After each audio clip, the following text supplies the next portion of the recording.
Have you had any contact with Tom DeLay?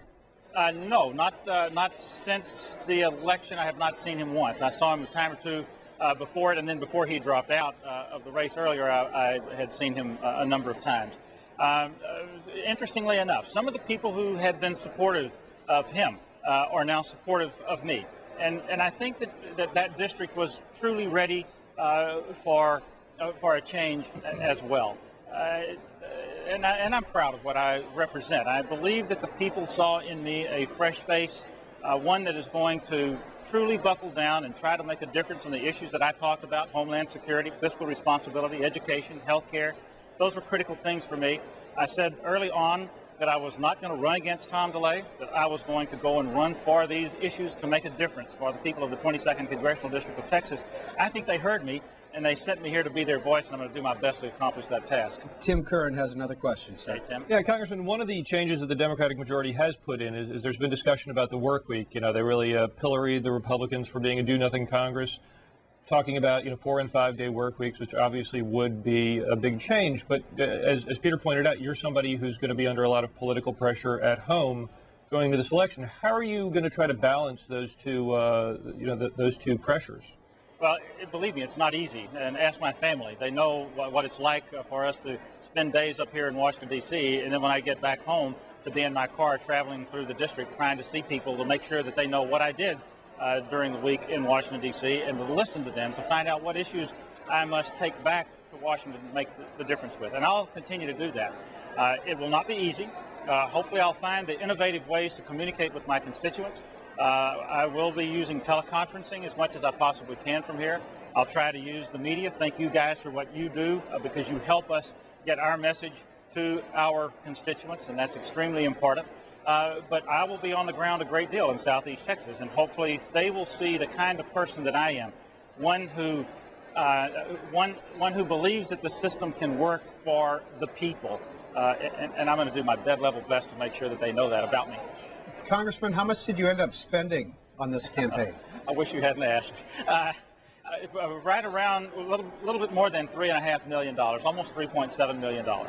Time for one more call, if you would. St. Paul, Minnesota. Go ahead. Independent. Hi. Hi. Thanks for taking my call. And I have a comment about the corruption in the White House and how it seems to me that whenever these people, the Bush administration, the people that are involved in that, they've been in government for a long time, way back to Watergate. And how do you get rid of these people like that? Congressman. Well, by doing exactly what happened with the 22nd Congressional District of Texas. Find someone who will show the type of integrity that we want for this nation. Find people that can be good role models for our children.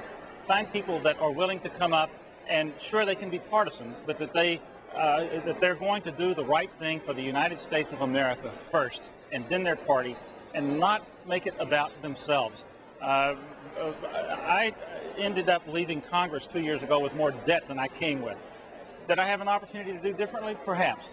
So it's truly about integrity and caring and making sure that we do indeed have a nation that is of the people, by the people, and for the people, and not about special interests. And so that's what this agenda is about over the next 100 hours. It's going to be about ethics reform. It's going to be about making sure that we have a good, powerful ethics committee that will respond when questions are asked. And questions should be asked. We should not be flying on corporate airplanes, and we should not be doing things in the dead of night rather than in the light of day. That's what we should be doing to regain the confidence and the trust of the American people. That's what I ran on. That's what many of the new members of Congress ran on. They expect to achieve that, and I believe that's what's going to make this a great year for 2007. In this 110th Congress, I'm excited about being a part of it. And finally, Congressman-elect Lampson, you have 8 years of prior service. Does that seniority count toward anything? It has. I know how much that my colleagues are wanting me to continue to be a part of this Congress. I think I'll find a great deal of support from them, just as I did during the campaign to get here. They'll want to try to keep me here, and It's gotten me the early draw. It's going to get me good committee assignments, I believe, and hopefully we'll have a great deal of success for the people of the 22nd Congressional District of Texas. I'll continue to be as independent a voice as I possibly can for Southeast Texans, and I think we're going to have, like I said a while ago, a good year with good things happening for all of the United States of America. Nick Lampson, thanks for being with us. My pleasure. Thanks for having me.